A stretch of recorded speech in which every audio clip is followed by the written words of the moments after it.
I've been on social media so long now that you guys know so much about me, but there's also so much you don't know about me. And in this video, I'm about to be interviewed about how I grew Island Web Design to over 100 clients in less than 18 months. And I did that with nothing but Facebook and Instagram marketing, and I'd never worked in an agency before in my life.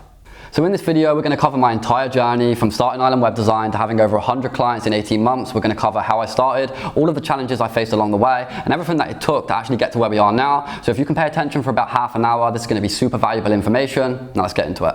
Can you tell us a bit about your background and why you decided to start Island Web Design? Yeah, it's actually a really interesting story, to be fair. So I used to work on the building site, believe it or not. People are always surprised with my talent in that, but I was a labourer.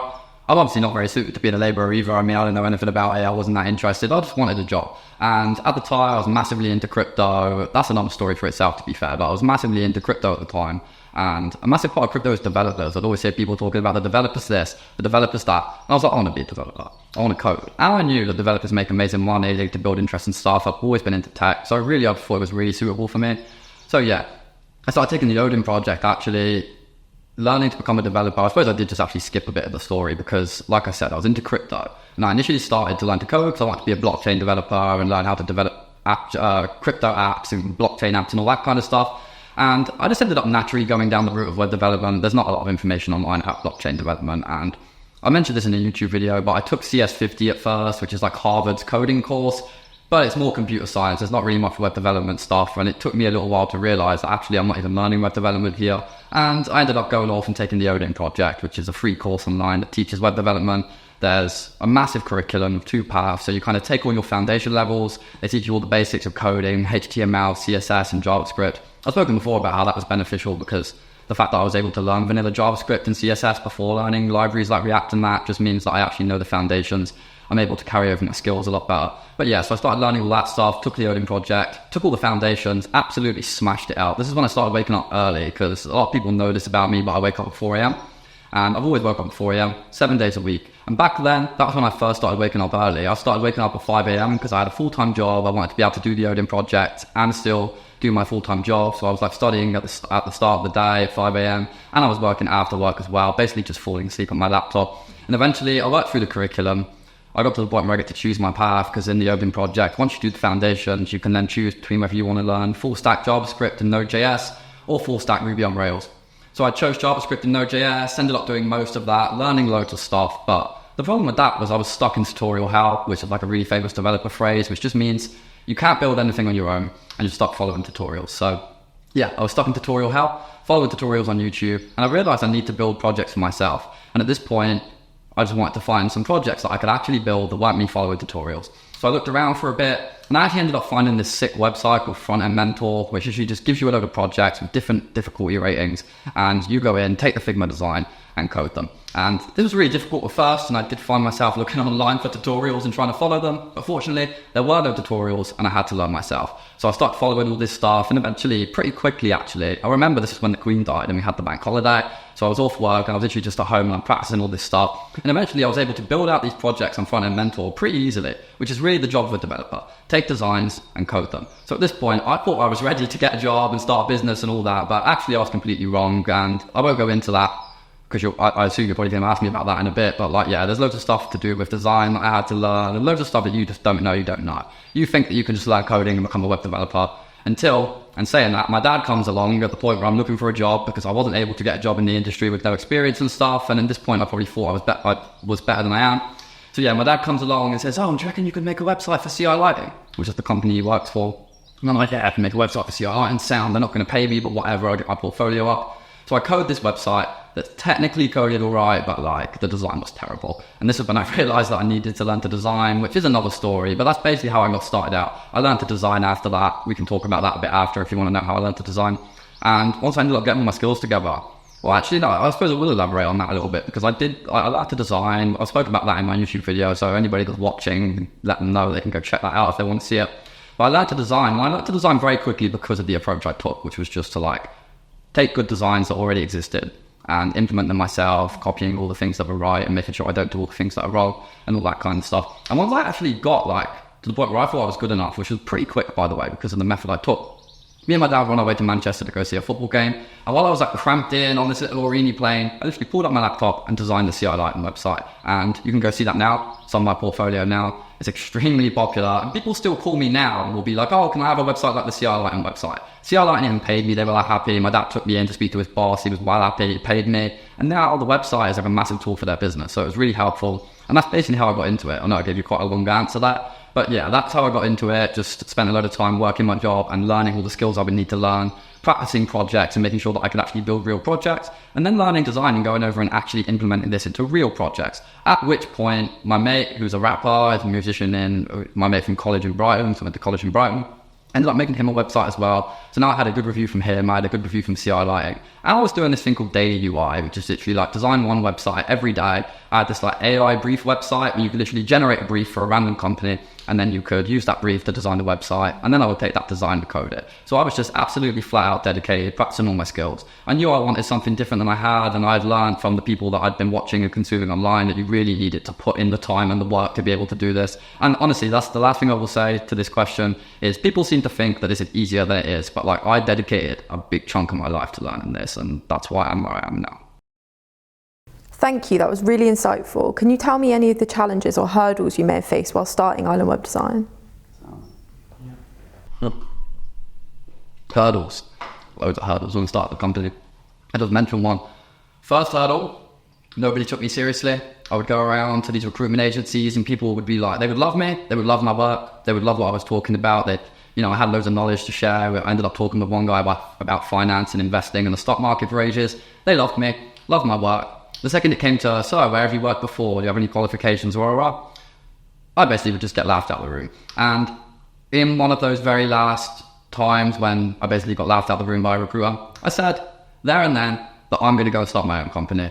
I'm going to go out with him, I'm going to start my own company because I'll just hire myself, you know what I mean? And I realized I'd already made the CI Lighting website, they were super happy with it. And if I worked at a web design company and CI Lighting hired them to build the website, I'd have still built CI Lighting's website. Or if they'd have hired Island Web Design, I still built on CI Lighting's website. So either way I built CI Lighting's website, really there would normally just be a middleman with some credibility, it would be the company that you work for or whatever. So yeah, massive hurdle, people not taking me seriously, but I was able to overcome that by just producing good work and showing people that I actually know what I'm talking about. Other hurdles were how to get myself out there. And like I said, I worked on the building side this time. I messaged my boss, Craig, by the way, shout out Craig, absolute legend. So I messaged my boss and I'm like, how did you get out there when you first started your company? And he literally replied saying, advertising, mate. And I was like, all right. I'd already, people have heard me speak about this before, but I already knew I wanted to take the social media approach because I've been watching other web designers, seeing how they were successful, and I knew no one in Guernsey was taking this approach, so I knew there was a massive gap in the market for it. So yeah, when my boss said advertise, I was like, all right, just going to advertise. So I literally put a load of B-roll, stock footage together, wrote a little script and narrated over it and got myself out there. But that was a massive hurdle for me at the start, was working out how to get myself out there. I was doing cold emails, cold calls, phoning people up, not getting any responses, and I actually didn't get any clients from the cold calls or emails. So yeah, that was a massive hurdle for me. What hurdles do we really have? To be honest, we were able to overcome a lot of the hurdles very quickly. The two main ones are the ones I highlighted, but we were able to overcome them stupidly quickly because we put in the work. We did good work, we delivered, but not only that, we know how to actually communicate the value we're providing and show people what we can actually do for them. Mm-hmm. Thank you. Are there any resources or experiences that have been instrumental in your learning? I know you've already gone into it a little bit. Yeah, project, yeah. CS15 is a Harvard course, and for the people watching, you can literally go on Harvard's website and take their classes. People are paying hundreds of thousands a year for these. You can just go and watch the lecture. So I took CS15. And even though it's computer science, it's not web development relevant, and I didn't really learn what I needed for web development, I learned loads of stuff that is important. I learned about recurring functions, a load of different computer science theories and stuff. So I did learn a lot of interesting stuff. Obviously also the Odin project, we got Front End Mentor, which is the place where I was copying the project from. We have the AI Brief website. And another person that I have to massively shout out is Gary Simon from Design Course, because he makes portfolio review videos where he literally just goes through, reviews a load of people's websites, tells them what they're doing wrong and what they're doing right.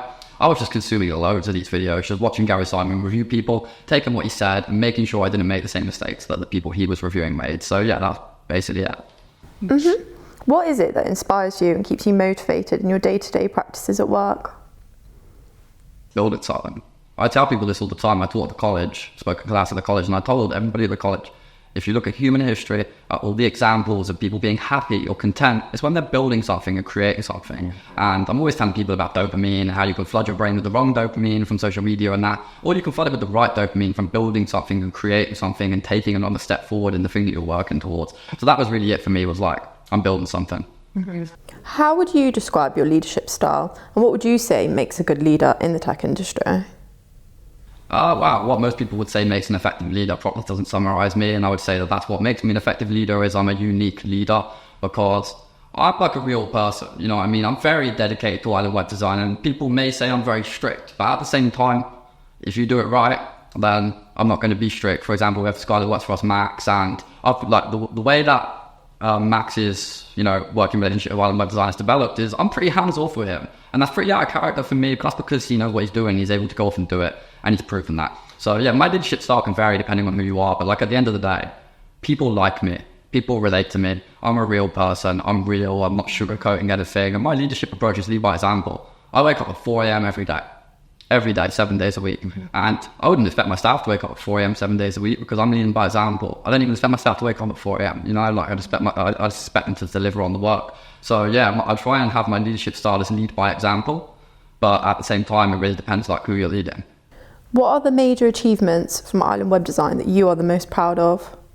We have loads of achievements. I would say every single one of our clients is an achievement because we've taken a company, a real person, there's somebody behind this business that's their livelihood, and we've been able to benefit them, bring them into the online world, maybe fill a gap that they weren't able to really fill themselves because they didn't have the tech skill knowledge or whatever. So obviously it's everything that we've achieved for our clients is the biggest achievement. But at the same time, the biggest achievement is island web design. It's all the content. It's the character that I've been able to, well, it's not even a character, it's the real me, but it's the personality that I've been able to portray, get people to relate to. And all the results we get for our clients. That's really it. What are your future goals for island web design, and where do you see the company in the next 5 or 10 years? Well, I just realised I actually missed an achievement because another achievement is being able to give people work. We have Max that works for us, a view that works for us. Mm-hmm. So being able to give people work and giving people a chance to actually shine and showcase their skill set properly. When Max came to work for us, literally within a week, it was right, Max, here's a task list with 5 different clients and I don't want you to go through, But also, I should probably mention here, is Max was already watching our content. He was already well versed in our ways, which was why he was able to jump in so quickly. But either way, that was my answer to your last questions. What was the next question you asked? I said, where do you see island web design in the next 5 to 10 years? At the top, I called it Island Web Design because I wanted to be the main web design company in the islands, in the Channel Islands. Island Electric is the main electric company. It just has this stigma to the name of Island is the main one.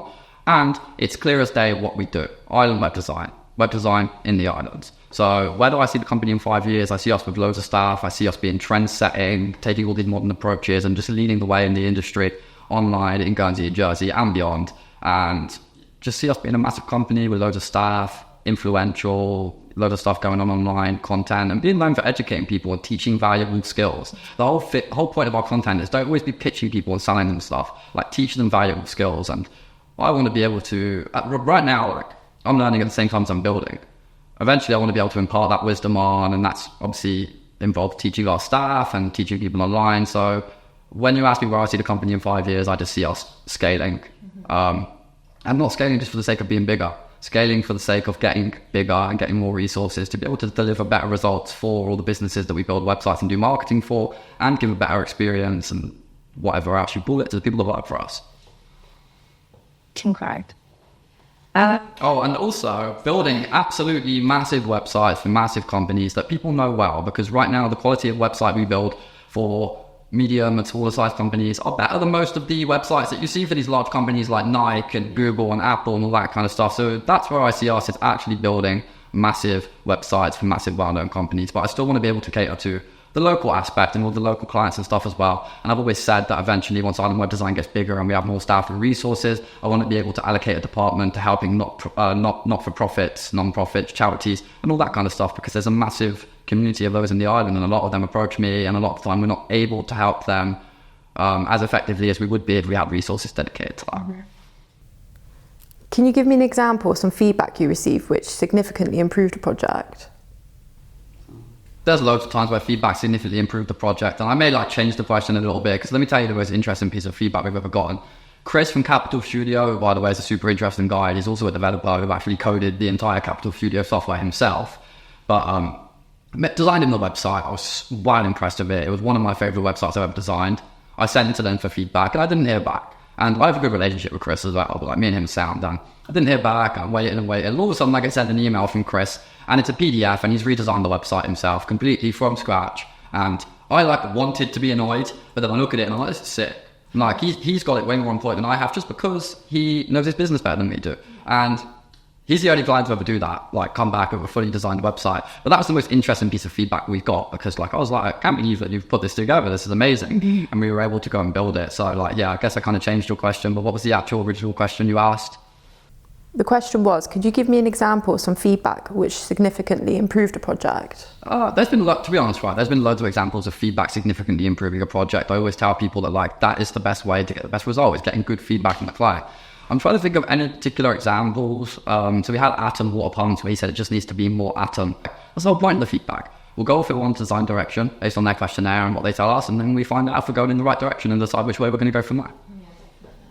How do you manage your work and personal life, especially with the demands of running a company as a young male? My work is my personal life.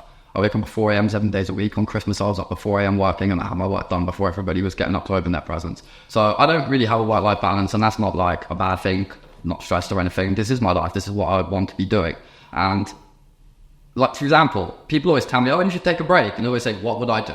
If I was going to take a break, what would I do? This is what I love doing. I'm not stressed by it. I don't want to be doing anything else. So yeah, I mean, what was the actual original question? Sorry.